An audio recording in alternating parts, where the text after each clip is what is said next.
The Demons of Faith Part 2. In the last video, we discussed the Goetic demons involved in the Faith series so far. Entering non-Goetic demon territory for the most part, we have a few to discuss. Alu is a Sumerian wind spirit or demon that is said to have no mouth, no ears, and no lips. It terrifies people in their sleep and torments people for fun.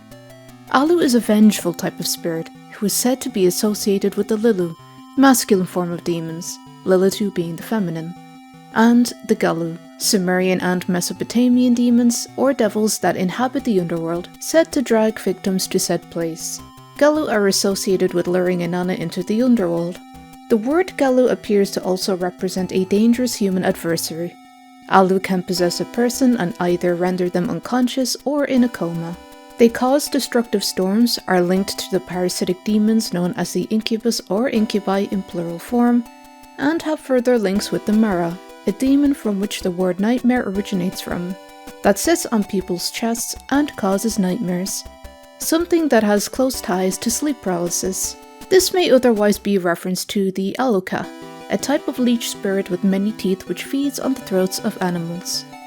A Sefer Hasidim interpretation of the supposed leech is that it has two daughters, Paradise and Gehenna, like a personification of two places. Gehenna would reference Hinnom, or the Valley of Hinnom surrounding Jerusalem, alluding to hell here. Paradise we can then make a credible assumption to being Jerusalem itself. Aloka is said to be another name for Lilith. It is also thought that the name Aloka can be described as a Hebrew succubus and vampire, which may again be Lilith. Ördög is a Hungarian shapeshifting demon that is similar in description to the satyr. He has the lower body of a black goat with cloven hooves and the upper body of a male human. He is said to control the dark and evil in the world. A lot of malevolent beings in the Hungarian belief system were essentially simplified to become Ördög with the passage of time and rise in Christian belief. This demon resembles the common depiction of the devil we know today. The Routledge Dictionary of Gods and Goddesses, Devils and Demons, Lurker Manfred 2004, claims that God had help from Ördög when creating the world. He is a shape-shifting demon, claimed to make bets with people in order to corrupt them, and his long-term goal is to collect souls. This demon grants fertility and treasures without any hitches when he fancies it. This spirit may have links to Krampus. Being polite and gracious with Ördög is the best way to handle an encounter. Pre-Christian beliefs may have Ördög as a keeper of souls, and he may take residence in the underworld. A statue representing Magog is found just prior to the mirror room in chapter 3 beneath the skull. While not a demon, they are interesting because their origins are unknown as of recording, but one interpretation is that they represent the forces of evil, Revelations 28, New International Version, and will go out to deceive the nations in the four corners of the earth, Gog and Magog, and to gather them for battle. In number they are like the sand on the seashore. However, this line's predecessor states Gog is a man and Magog land. In Ezekiel 38 1-3, New International Version, the word of the Lord came to me, Son of man, set your face against Gog of the land of Magog, the chief prince of Meshech and Tubal. Prophesy against him and say, This is what the sovereign Lord says. I am against you, Gog, chief prince of Meshech and Tubal. Gog from Magog became Gog and Magog, evil that joins with Satan to deceive and join the deceived in numbers attacking Jerusalem. Numerous places and people have been identified with Gog, including the Scythians. Moloch is displayed heavily on one screen in chapter 3, which the player must deliver sacrifices unto in order to progress. Moloch is believed to have been a deity to the Ammonites, and was said to take child sacrifices. Drumming conducted during rituals so as to not hear the cries of children being burned alive in the metal stomach heated up by flames. Not much is known about him beyond biblical information, some of which leads us to conflate Molech and Milcom. Milcom can be another name for the demon Malcolm, found in the Dictionary Infernal, said to act as paymaster of the civil servants in hell. Fictional work Salambo by Gustav Flaubert further inflates Moloch's association with child sacrifices. There is great debate on whether these child sacrifices actually existed, Arguments for and against whether or not grave sites discovered in Tophet are tied to Moloch, and may instead be a name granted to the act of sacrifice instead, rather than that of any divinity. Ezekiel 36-39, New International Version, states, "The Lord said to me, Son of man, you will judge Ohala and Oholibah, then confront them with their detestable practices, for they have committed adultery and blood is on their hands. They committed adultery with their idols. They even sacrificed their children, whom they bore to me, as food for them. They have also done this to me. At that same time they defiled my sanctuary and desecrated my Sabbaths. On the very day they sacrificed their children to their idols, they entered my sanctuary and desecrated it. That is what they did in my house." It is therefore thought by critical scholars that Melech was changed to Molech, intentionally after the analogy of Busheth, seemingly meaning Ishbosheth, for its son of King Saul, whose original name was Ishbal, found in 1 Chronicles 8:33. "Ner was the father of Kish, Kish the father of Saul, and Saul the father of Jonathan, Malchishua, Abedinab, and Eshbaal," meaning man of Baal, a word for master or lord, among other things, implying a person of high rank. This name over time became representative of Baal, the Canaanite fertility god, so the name was changed to Busheth, the word Busheth translating to shame. It is believed to have been in direct relation to the rites of Israelites possibly offering their firstborn children.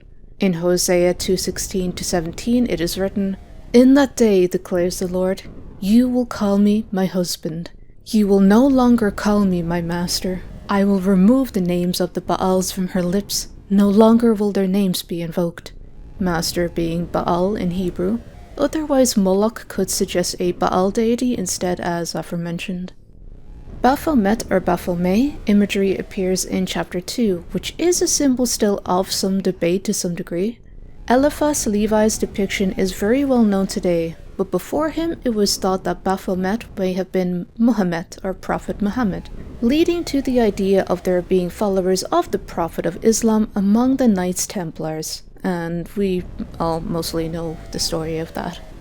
And there were no known depictions or statues to this figure prior to Levi. His symbolism goes quite deep thanks to Levi's incorporation into magical theory.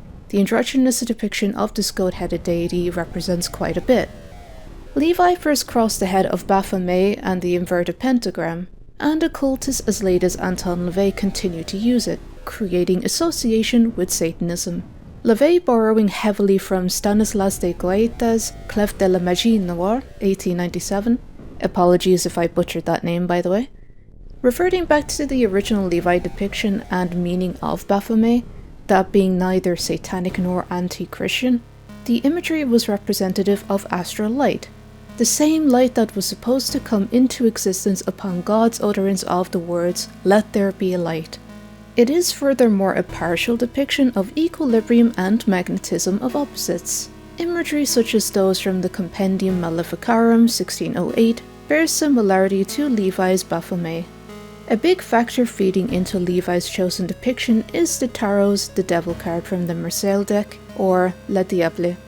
Amphitheatrum Sapientiae Aeternae by Heinrich Kunrath, 1595, again apologies if I butchered that, would have been another point of inspiration behind Levi's imagery, just as many other pieces were.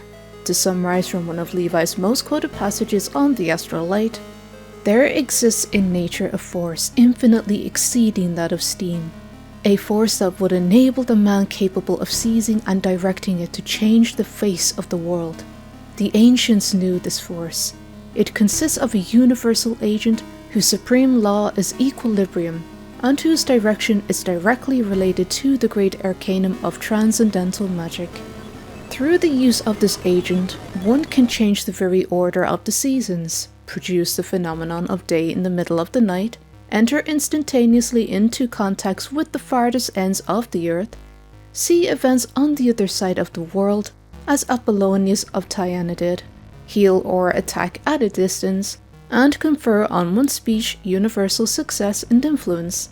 This agent, barely glimpsed by the groping disciples of Mesmer, is nothing other than the first matter of the great work of the medieval adepts." And last but not least, in partial quote, a pantheistic and magical figure of the Absolute. The torch placed between the two horns represents the equilibrating intelligence of the triad, Eliphas Levi. From this we can take away that triad is in relation to the Holy Trinity, creating deeper meaning than something that is perceived only to represent magnetism.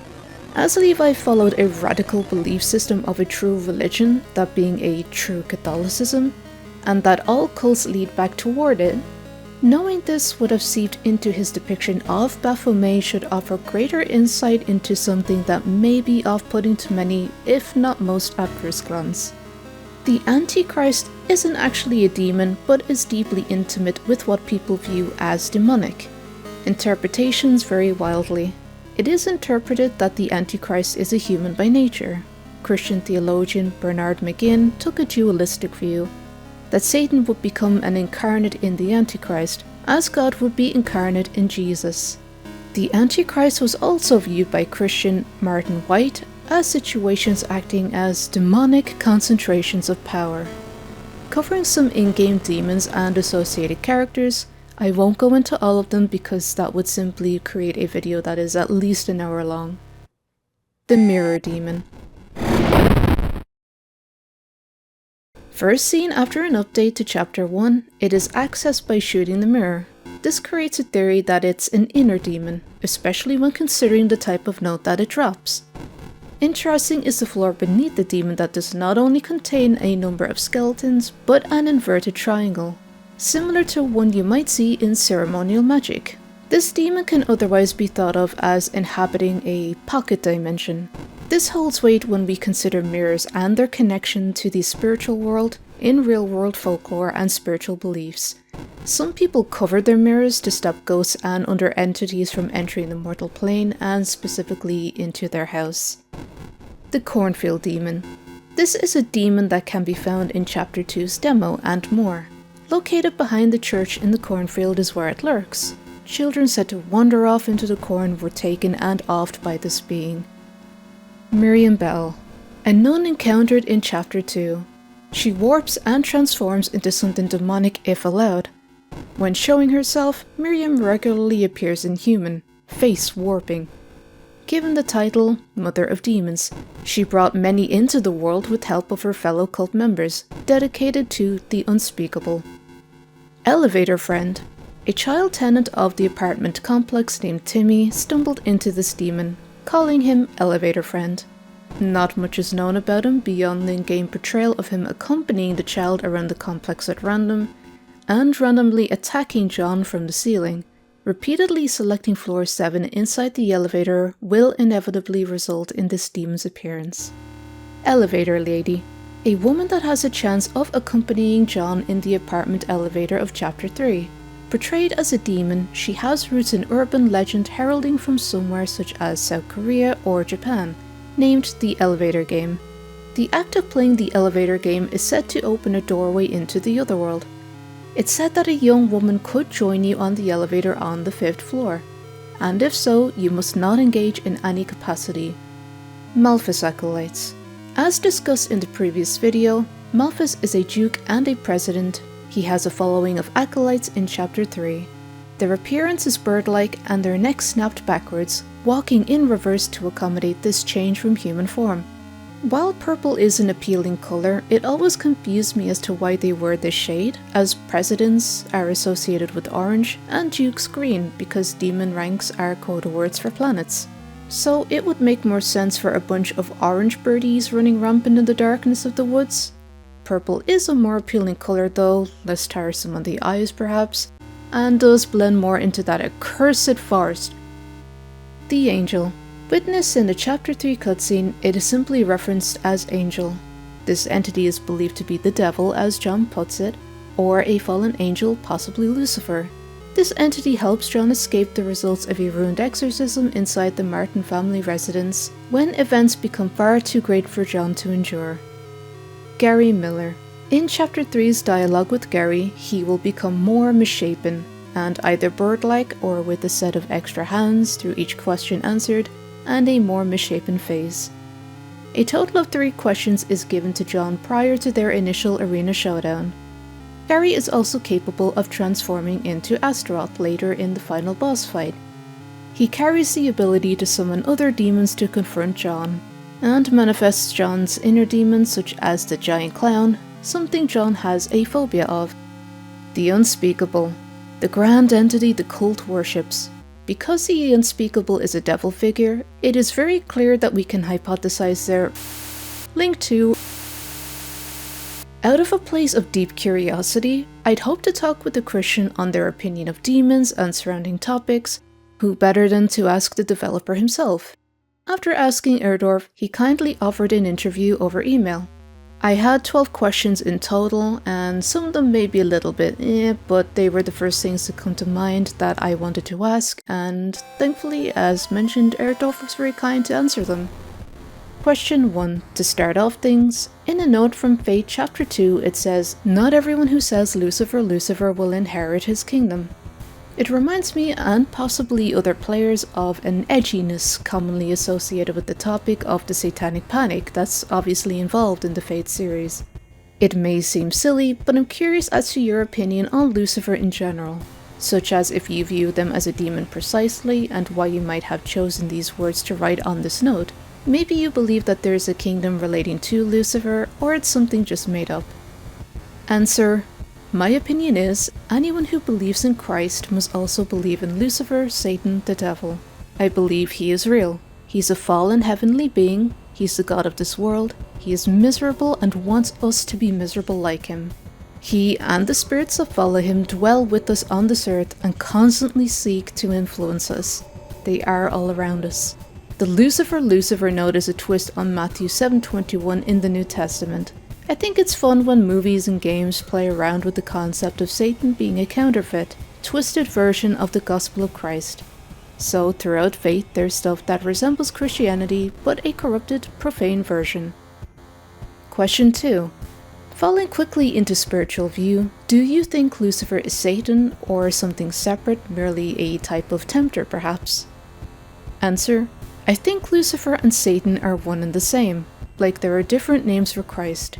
He certainly has several titles, roles: tempter, accuser, father of lies, the serpent, etc. Question 3. Malphas takes quite the center stage in this series. Is there any particular reason behind why this demon caught your eye that isn't necessarily spoiling Fate's content, for example? Answer.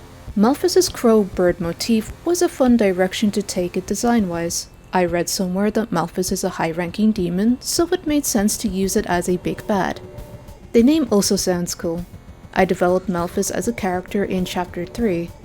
I had a lot of fun connecting its visual motifs and lore, bird-like attributes, the spade it carries, to its in-game mechanics. Question 4. You probably expect this question, but the same would be on the table for others like Astaroth, Andros, Baal, Person, and the likes of Ördög, Magog, and Moloch. Was there anything in particular that caught your attention regarding these demons? Just as a side note, I know that Magog is not a demon, but I just wanted to round everything up into a question. Answer. Astaroth in the lore is also a high-ranking demon, so I thought it was fitting for Gary's true identity. Andros, Baal, and Ördög all sounded cool, and have distinct features that the player could tell apart easily, which made them good candidates for the chair puzzle in Chapter 3. Moloch is associated with human sacrifice, so its massive image was a good fit for sacrificing the keys found throughout the Garyland. Question 5. To get more into the spiritual side. When it comes to your own beliefs, how would you view God? Some people view things in a strictly opposing force, like God is an all good versus all evil. Meanwhile, others view God as good but mixed together. I know it's quite an open question, but I'm hoping for your own interpretation of it and what answers might come to mind perhaps. Answer. I believe in God. I view him as the father of our spirits. I am literally his child. He loves us and wants us to return to live with him. When I speak to him in prayer, I call him Father. Everything that is good comes from him through his Son, Jesus Christ. I believe I have a good understanding of the nature of God, but I still struggle to understand why he allows terrible things to happen to his children. I think that's a common reason why people struggle to view him as all good, or whether he cares about us at all. Question 6. What is your view on demons from your own personal Christian perspective? Are they a real thing, or is it mainly more Jungian, with battling inner demons alone? Answer. My view is that the entities we call demons are the spirit followers of Lucifer. There was a war in heaven before the world began, and 1/3 of the spirit children of God followed Lucifer when he was cast down to the earth. It's a really scary thought that there could be hundreds or thousands of these Luciferian spirits assigned to each one of us. Of course, each one of us is unique, and we all have our individual strengths, weaknesses, gifts, and struggles, so there is definitely a component of battling inner demons. But I also believe that demons seek to influence us to do evil.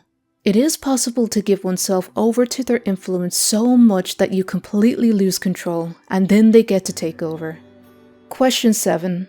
When working on Faith, did you have the demons you've included settled on far beforehand, or did you take some research before deciding on them? Answer. No, I had to do lots of research to figure out which demons I wanted to include.